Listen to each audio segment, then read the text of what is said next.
Hey guys, thank you for tuning in to the 3ichael Show, and it would be episode number 9.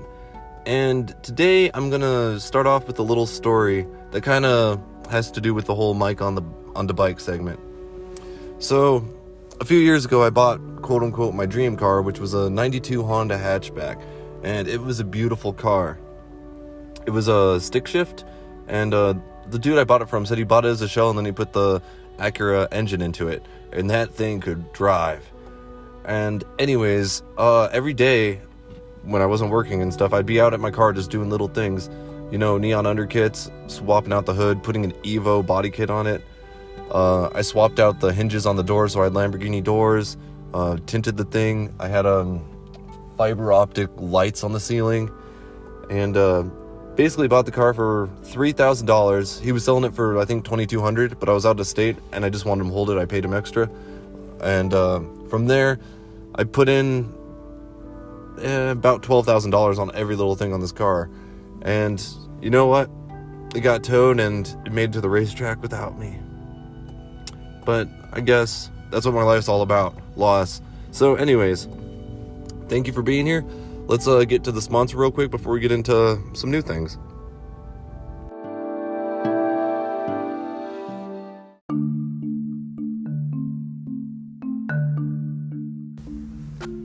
Alright guys, so at the beginning of this episode I'm going to talk about more Mike on the bike stuff. So I've trucked a lot in the Rocky Mountains and in Denver, and I'm going to tell these stories and hopefully give some people advice on what not to do out there, I've seen some crazy stuff. From people being on a 6-lane highway in the far left lane, making a hard right to get their exit, just crossing traffic, missing their exit, ramping like Dukes of Hazzard style, and ending up landing, sparks everywhere, but landing on the off-ramp and then carrying on. Saw a car spin out in Kansas City. It was in the left lane. No. This one was in the right lane. He spun out, went hard left right in front of me, and I hard braked. He bounced off the median on the highway, like a median wall. So I had a camera on the truck. It went off when I hard braked. I kind of looked dead in the camera and said, "Holy shit, guys, did you see that?" Because I barely missed him because he spun out, and then somehow he misses everybody in this crowded traffic. From the right lane, spinning out to the left, bouncing off the median, back to the right and into the ditch. It's like, geez, ice. But now let's talk about some things I've seen in the Rocky Mountains on I-70, on the I-70 corridor. So the first one, a fellow trucker decided to chain up. Basically, it's a 2-lane, basically in the right lane. So I'm like, trying to stop. People are honking at me because, well, I got something in front of me. I have to brake and slow down. People didn't like the fact I had to slow down. So all these cars just start scattering. I mean, the left lane kind of kept going, but everyone behind me just started driving onto the shoulder and off-roading just to get around me. And then seeing this truck in front of me, and I mean, I got fast reflexes. Even yesterday, I had someone lane change into me, and I was at the last second. I was going 60. He was at a dead stop and just pulled out in front of me on the highway. Thankfully, missed him. But one of the craziest things, I mean, I saw a lot of crazy stuff 2 seasons ago up in the mountains. I didn't go trucking up there this last season because of this stuff. But I've seen guys spin out, and somehow, in like SUVs, they spin out and just do a complete backflip in front of me. And, well, dodge. And basically, all these people are just driving too fast. It might be 65 miles per hour, but if it's icy, and even if you have 4-wheel drive, it doesn't mean you can go 65. So, one time I was driving. I was almost the only person on the road. A few blocks ahead of me on the highway, going 65. Well, I wasn't even going 65 that day. I was going about 45 because of the ice. And I'm slowly catching up to this guy in front of me, but this dude behind me, he thinks he can go 65.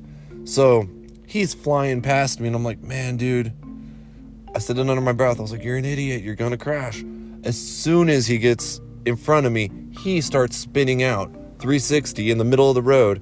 And then he clips the other guy and both of them right in front of me are doing 360s. Just, it's so weird. They had forward momentum, but they came at a dead stop and just started spinning out, and I had to dodge.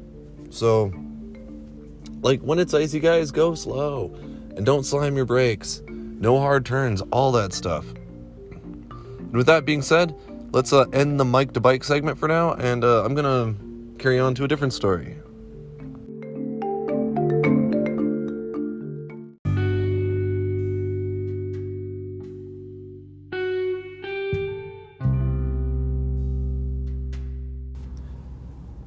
So, if you listen to the Mike Lambert Show or have heard any of my stories, there's a lot of stories about losing everything.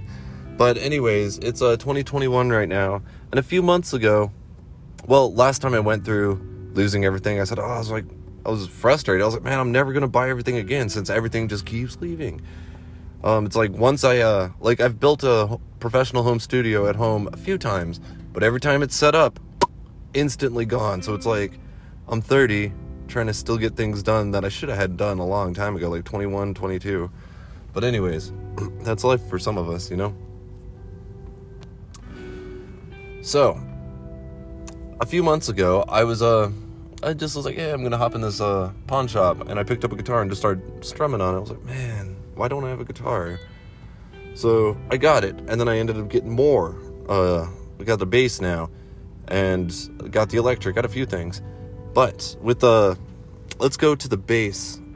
So I bought a bass for the first time in like 14 years. Roughly. It was more than that, but roughly 14 years. And when I bought it, I questioned myself. I was like, man, why have I not had a bass? And I remember what happened, why I stopped playing bass. I used to play professionally, about for 50 people weekly, and then like 500 once a month, in a Christian band.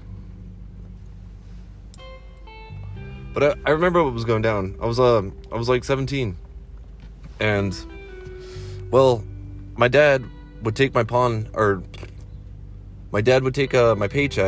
and then he would pawn my video game systems and a couple of my instruments. And I was fed up with it, because it's not like he was like trying to pay rent, like we were struggling or anything. He just wanted to get high. He wanted to get drunk. He was upset he was going through divorce, so he just wanted to party. So he saw me and my grandma as just ATM paychecks type of thing. So I hit his work boots one day, and he took my bass and just left. He said, "Mine now." And yeah, pawned it. Probably got like, he probably didn't even care, like $20 just for like a small bag of something, you know. And anyways, because of that, I stopped going to church. My grandma stopped going to church.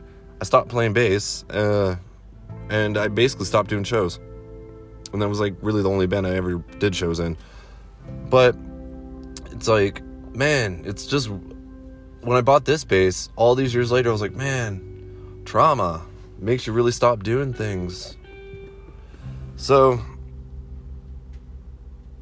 I thought this could have been a much longer story.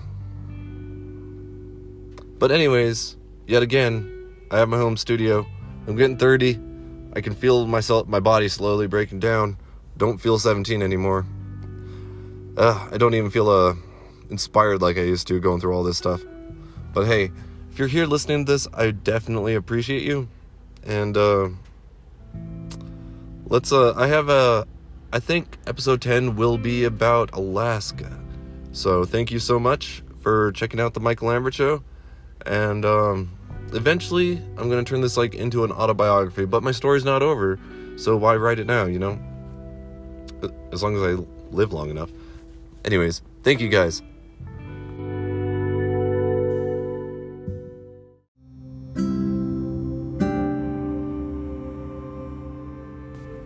Oh, and yes, guys, before I forget, please grab a copy of my book, Memorandum in a Cruet. It's about 186 pages of poetry. Some are better than others. Some are more like middle school level reading. Some need some graduate school reading. Act 2 for sure on that one. Act 3 and 4 is more the middle school. I put the best first, not instead of the best last, to hopefully keep the reader reading. But please, Memorandum in a Cruet by Michael Lambert. And Michael Lambert spelled with the 3 and the 7, of course. You can get it, you can just Google it. Get it at Barnes & Noble. You can get it at Amazon. You can get it at Walmart. You can get it all over the place. I believe it's even listed on eBay at some like third-party stores too. And please listen to my band, Rockets Intensity. Got a lot more things coming, and I'm gonna have some surprises because I'm revamping and rebuilding my clothing line too. So hey guys, thank you for basically listening to the director's cut of all of my art. So I appreciate you, and always you can send in voice messages. If you want to guest on a upcoming episode, I'd love that. Would definitely be more entertaining. And have a great day, guys.